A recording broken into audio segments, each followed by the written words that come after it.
Assalamualaikum warahmatullahi wabarakatuh. Sallallahu ala Muhammad sallallahu alaihi wasallam. Sallallahu ala Muhammad sallallahu alaihi wasallam. Sallallahu ala Muhammad sallallahu alaihi wasallam. Para pemirsa YouTube Sanggar Silaturahmi Kelana, semoga selalu dalam keadaan sehat. Untuk pembahasan pada malam ini, saya akan membahas bagaimana cara kita agar tidak diganggu oleh makhluk gaib. Terutama yang saya sering dengar itu dalam pendakian, kita ke gunung, acara kita misalkan piknik ke gunung ya, rekreasi ya, atau ada acara kemah ya. Bagaimana cara agar kita tidak diganggu oleh makhluk gaib yang ada di gunung tersebut. Akhir-akhir ini banyak kisah nyata tentang orang hilang di pegunungan ya, terus tersesat, terjadi sesuatu lah yang memang tidak diinginkan. Jadi misalkan kita ke suatu daerah tempat tertentu, misalkan dulu kalau saya itu dulu di Gunung Karang ya, bilang.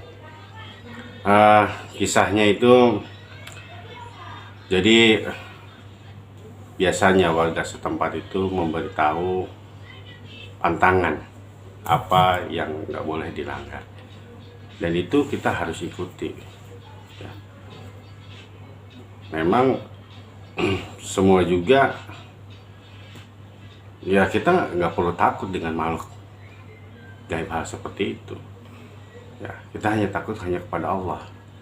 Namun harus ada kita berdoa ya, mohon perlindungan kepada Allah Subhanahu wa Ta'ala agar tidak diganggu oleh hal-hal dan makhluk gaib yang ada di setempat. Nah, waktu dulu ya, saya itu dulu tahun 2000 ya, sekitar 2000 atau 2001 lah, saya itu ke Gunung Karang. Nah, sebelumnya saya ziarah juga ya, Pokok Haji. Itu pantangannya itu, saya mendengar warga setempat itu ya, kalau capek kita jangan megang dengkul, dan jangan asal mematahkan ranting pohon kalau kita nggak untuk dipergunakan. Ya kita ikuti, karena kita juga nggak ingin terjadi sesuatu. Kita mendaki terus ada salah satu teman kita atau yang sama kita itu terjadi sesuatu yang sangat membahayakan. Tip dari saya ya, caranya sebelum kita berangkat ke area tersebut, ke pegunungan, alangkah baiknya kita berdoa terlebih dahulu, memohon kepada Allah, mohon perlindungan agar dijauhkan dari segala mara bahaya, diberikan keselamatan, dan mohon perlindungan kepada Allah agar tidak diganggu oleh makhluk-makhluk gaib yang ada di tempat gunung tersebut, karena semua adalah ciptaan Allah. Kita juga pun ciptaan Allah. Setelah kita berdoa, lalu kita berangkat, dan kita pastinya biasanya dikasih tahu oleh warga setempat tantangan apa. Kalau misalkan kita ke gunung A, ke gunung B ya, kita ada acara mendaki ya, kita ikutilah, karena memang warga setempat punya lebih tahu. Jadi kadang seperti orang yang nggak percaya, kalau yang belum mengalami hal-hal gaib, jadi nggak percaya itu hanya sebuah mitos, masalah itu mengatakan gitu. tahayul atau dan sebagainya, ya mungkin nanti kalau ada apa-apa siap terima resiko sendiri ya, karena warga setempat yang di daerah pegunungan itu yang lebih tahu apa yang agar tidak terjadi. Misalkan kita jangan memotong ranting sembarangan jika kalau kita nggak memerlukan ya. Dan setelah ini tip yang pertama ya, cara yang pertama ya, kita mohon perlindungan pada Allah agar tidak selamat, diberikan keselamatan. Yang kedua, kita mengucapkan salam kepada setempat ya, assalamualaikum ya, kita dengan bicara bahasa sendiri, misalkan assalamualaikum bahasa makhluk gaib yang ada di pegunungan ini, dengan bahasa batin boleh, dengan bahasa lisan boleh. Teman saya semua yang acara mendaki ini yang hanya maksud mengganggukan kebesaran Allah Subhanahu wa Ta'ala, dan saya ada acara mendaki dan dengan bahasa lain lah, bahasa ada acara ya, mohon jangan mengganggu tim saya, teman-teman saya. Kita mengucapkan salam ke tempat tersebut. Terus kita jangan memotong asal, misalkan kita pas lewat pohon kita potong ranting apa sembarangan ya, tangannya nggak mau diem. Terus bahasa kita bahasa sompral, dalam arti bahasa sompral itu gini, jadi pas kita udah dikasih tahu warga setempat, jadi pas kita masuk ke area pegunungan ya, itu cuma mitos, itu cuma tahayul, cuma bohong, mana ada ya kan? Hal-hal seperti itu biasanya terjadi sesuatu, entah kesamber, entah di atas itu meriang dan lain-lain. Nah, setelah kita berdoa kepada Allah ya, terus mengucapkan salam kepada gitu, assalamualaikum ya, pada setempat makhluk gaib yang ada di setempat situ. Setelah itu kita lebih bagus kalau kita ada doa, kalau kita enggak hafal doanya, A'udzubillahi minasyaitonirrajim, bismillahirrahmanirrahim, bismillahi tawakkaltu Allah la haula wala quwata illa billahil azim, atau dengan baca kulhu falah anas, lalu kita tiupkan kedua tangan, kita usapkan sebelum kita acara mendaki, ataupun kita membaca bismillahilladzi la yadurru ma'asmihi syai'un fil ardi wa la fis sama'i wa huwas samiul alim, baca 3 kali, kita tiupkan, kita usapkan ke badan, ataupun auzubikallimatillahi tammati min syarri ma khalaq 3 kali, kita tiupkan ke tangan, kita usapkan ke seluruh badan, lalu kita jalan dengan sopan juga ya. Kita masuk ke tempat area, ke tempat tersebut, sampai ke puncaknya, insya Allah tidak akan diganggu oleh hal-hal gaib. Nah, ada cara misalkan banyak hal-hal kisah ya tentang di pegunungan, dalam bahasa Sompral itu kita sombong ya. Misalkan kita bolak-balik naik mendaki gunung, kita nggak usah takut sama bangsa seperti itu, kita nggak usah takut sama setan, kita nggak usah takut sama bangsa jin, betul. Kita takut hanya kepada Allah, tapi dengan catatan kita berdoa mohon pada Allah, jangan bukan asal misalkan kita bicara doang ya. Jadi kita bicara itu dengan catatan kita dengan berdoa mohon pada Allah. Karena kalau kita nggak berdoa kepada yang menciptakan Allah Subhanahu wa Ta'ala, kita nggak akan dilindungi, malah akan terjadi sesuatu. Apalagi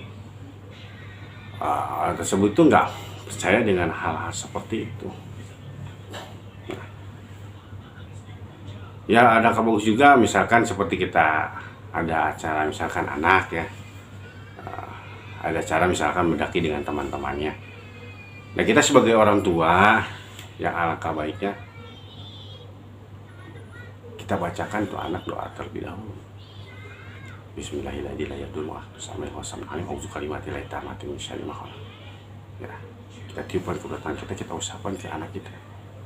Kalau anak kita itu misalkan ada acara mendaki ya, ke gunung, ada acara ya, insya Allah biidznillah ta'ala Allah menjaga dengan kita memohon pada Allah, dan nggak akan terjadi hal sesuatu. Dan hal gaib yang ada di pegunungan tersebut dengan cara kita sopan, kita tidak sembrono ya, ibaratnya tidak apa ya kata orang, sompral, sosokan gitu kan. Mana ada sih katanya di pegunungan tuh makhluk gaib, ya kan? Itu memang udah pasti ada dimanapun, nggak kita bilang di pegunungan, di tempat kita pun, kita rumah pun ada pasti, karena memang diciptakan. Namun kalau kita memohon pada Allah Subhanahu wa Ta'ala yang menciptakannya, insya Allah dilindungi, jauhi dari perkara-perkara hal-hal yang membahayakan. Jadi sebelum kita berangkat kita berdoa, maka baiknya misalkan ada biasanya juru kunci ya di pegunungan tersebut, kita ziarah dulu setempat, terus warga setempat biasanya mengasih tahu pantangan larangannya, terus kita membacakan doa penjagaan, lalu kita sebelum berangkat mengucapkan salam, assalamualaikum gaib yang ada di sini, maksud teman saya untuk mendaki sini ada acara, mohon jangan mengganggu.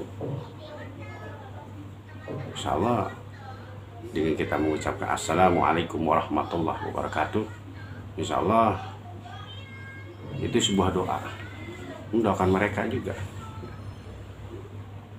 Itu menurut pendapat pribadi saya ya.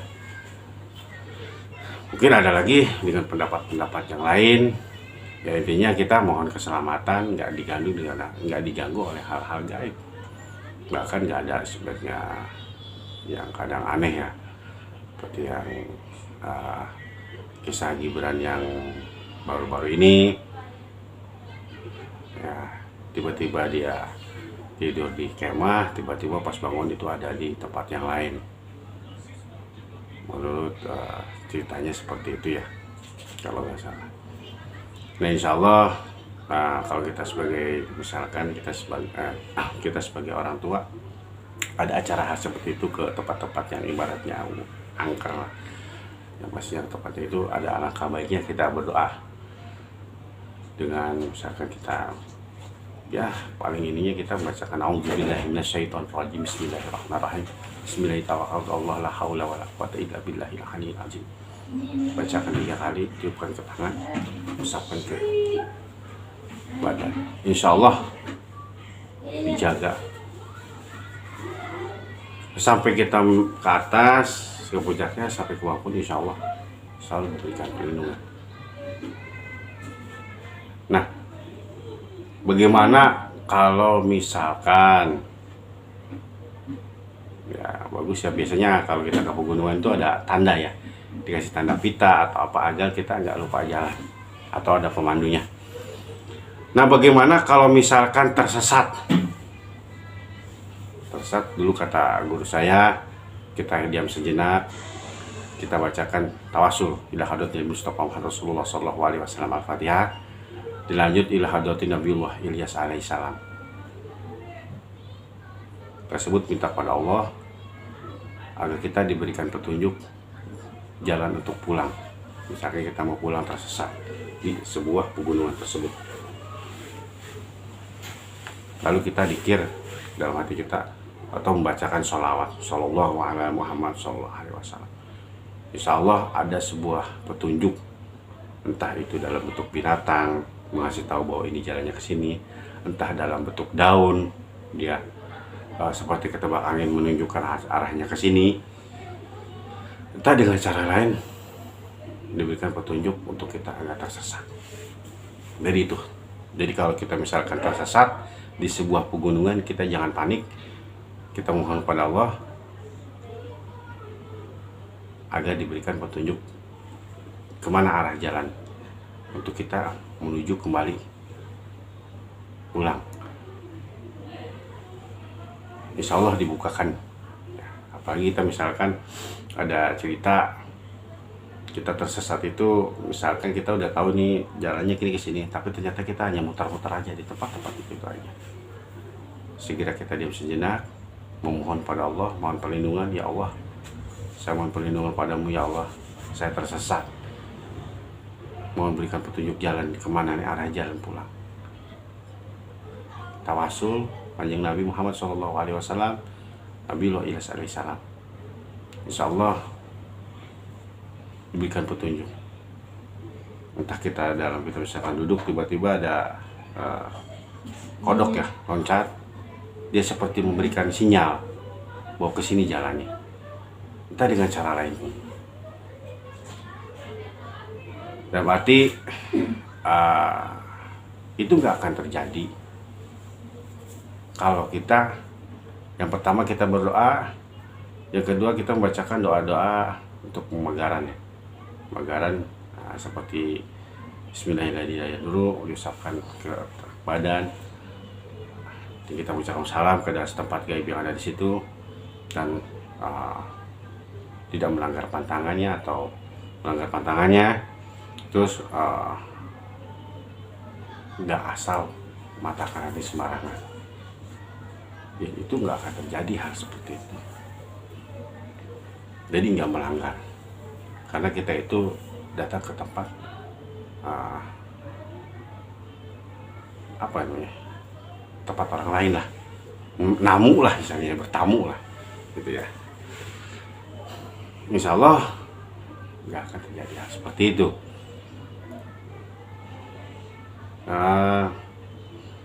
Semoga apa yang saya sampaikan ini bisa menjadikan hal itu gak terjadi ya. Silakan disimak dari awal agar lebih paham caranya, dan bagaimana kalau misalnya kita tersesat. Sudah diutarakan juga ya, intinya ya bisa juga misalkan kita minta izin dulu juga sama orang tua. Misalnya kita mendaki, minta izin sama orang tua, minta doa sama orang tua agar tidak terjadi sesuatu. Lebih bagus lagi, jadi kita beritahu bahwa kita itu mau ke ini, mau mendaki gunung, jadi kalau ada apa-apa ada yang tahu gitu. Dari awal sampai pembahasan tentang bagaimana cara kita misalkan mendaki gunung ini agar tidak diganggu oleh hal-hal gaib. Apalagi karena emang gaib itu nggak terlihat ya, jadi jangan sampai kita terjadi hal-hal yang tidak diinginkan. Semoga pembahasan saya ini berguna dan bermanfaat, bisa dipakai untuk semua kalangan pecinta alam juga, yang mendaki gunung juga, yang cinta dengan alam, yang sering mendaki ke gunung ya, ibaratnya dia senang lah mendaki ya. Karena memang saya juga dulu pernah pendakian hal tersebut ya. Itu aja dari saya pribadi, Sanggar Silaturahmi Kelana. Jangan lupa selalu mohon doanya pada para pemirsa YouTube Sanggar Silaturahmi Kelana yang selalu memantau channel kami. Wassalamualaikum warahmatullahi wabarakatuh.